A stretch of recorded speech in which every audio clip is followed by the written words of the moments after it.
क्या आप पेशे से बैंकर हैं या आपका कोई अपना बैंक में काम करता है, किसी सरकारी बैंक में? अगर ऐसा है तो आपको 24 अप्रैल को बिजनेस स्टैंडर्ड में छपे article the HR element of public sector banks को जरूर पढ़ना चाहिए, जिसमें बताया गया है कि कैसे सोसाइटी पब्लिक सेक्टर बैंक्स में एक कल्चर बनता जा रहा है। इस आर्टिकल को लिखा है roller coaster an affair with banking के लेखक और जन स्मॉल फाइनेंस बैंक लिमिटेड के सीनियर एडवाइजर श्री तमल बंदोपाध्याय ने। आज के इस वीडियो में हम इस आर्टिकल के बारे में बात करेंगे। तमल बंदोपाध्याय अपने लेख में कहते हैं कि यह कहानी झूठी लग सकती है लेकिन है नहीं। मार्च की शुरुआत में जब सारा भारत रंगों का त्योहार होली मना रहा था, तब एक सीनियर बैंकर मुंबई में अपने खास दोस्त की बेटी की शादी अटेंड कर रहा था। उस दिन पब्लिक हॉलिडे था। वो बैंकर वहां 2 दिन रुका और उसने सभी रीति रिवाजों में भाग लिया, लेकिन जब भी उसके आसपास कैमरामैन आता तो वो कहीं जाकर छुप जाता। वो ऐसा क्यों कर रहा था? क्या उसे कैमरे से शर्म आती थी? नहीं, बिल्कुल भी नहीं। दरअसल बात यह थी कि वो अपने मुंबई आने का कोई भी सबूत नहीं छोड़ना चाहता था। वो नहीं चाहता था कि फाइनेंशियल ईयर के आखिरी महीने में उसे उसके बॉस शादी में एंजॉय करते हुए देखे।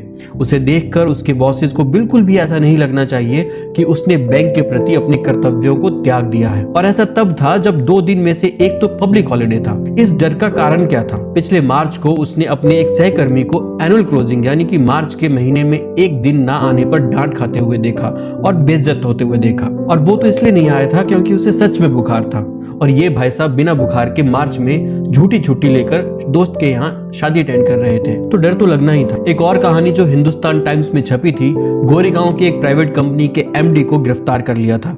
कारण था स्टेट बैंक ऑफ इंडिया की हिंदू कॉलोनी ब्रांच में मैनेजर संदेश मालपानी को आत्महत्या के लिए मजबूर कर देना। संदेश मालपानी ने 9वीं मंजिल से कूदकर अपनी जान ले ली थी।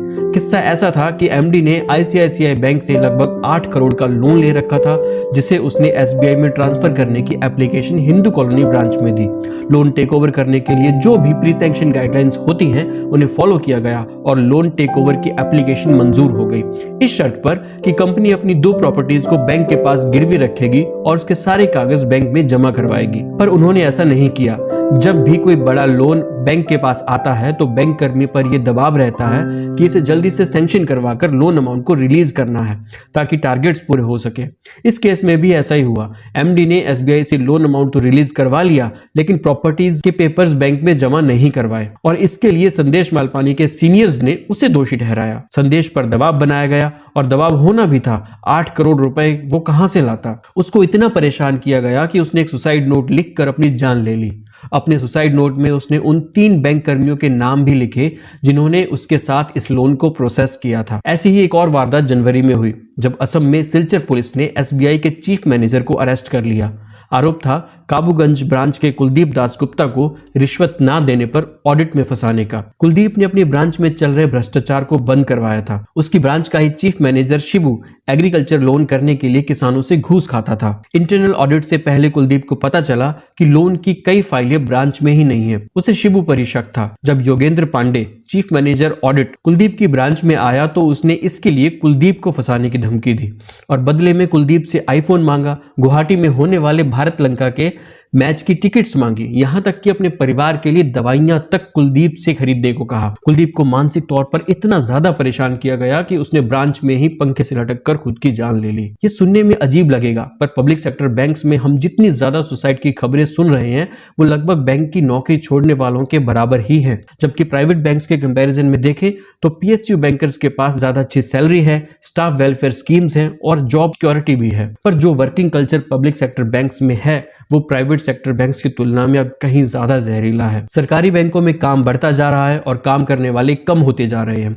2010 से 2021 के बीच क्लर्क और सबऑर्डिनेट स्टाफ की संख्या में भारी कमी आई है और ऑफिसर्स की संख्या बढ़ गई है। 2005 में शेड्यूल्ड कमर्शियल बैंक्स में क्लर्क्स और सबऑर्डिनेट स्टाफ कुल बैंक कर्मियों के लगभग 63% थे। 2010 में ये घटकर 55 रह गए और 2021 में घटकर केवल 30% रह गए। डिजिटाइजेशन के बाद ब्रांचेस की संख्या लगातार बढ़ रही है, लेकिन बैंक कर्मियों की संख्या लगातार कम हो रही है। इसके चलते 2015 में फाइनेंस मिनिस्ट्री ने भी बैंक्स को सलाह दी कि वे बेहतरीन क्लर्क्स को स्केल 1 और स्केल 2 के लिए प्रमोट करें, क्योंकि जितना ज्यादा काम का प्रेशर स्केल 1 और स्केल 2 पर है उतना किसी पर नहीं।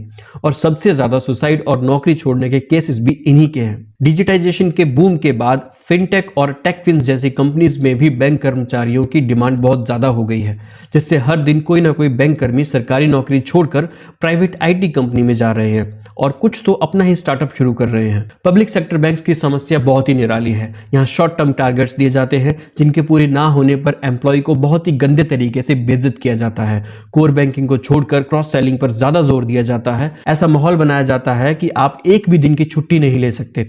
सीनियर्स कितनी अब्यूजिव लैंग्वेज में एम्प्लॉय से बात करते हैं, इसकी कितनी ही वीडियोस सोशल मीडिया पर घूम रही हैं। जो चुपचाप सब सह रहे हैं और जिनके ऊपर उनके परिवार की जिम्मेदारियां हैं वो नौकरी कर रहे हैं, और जो नहीं सह पाते वो या तो नौकरी छोड़ रहे हैं और या फिर अपनी जिंदगी ही छोड़कर जा रहे हैं।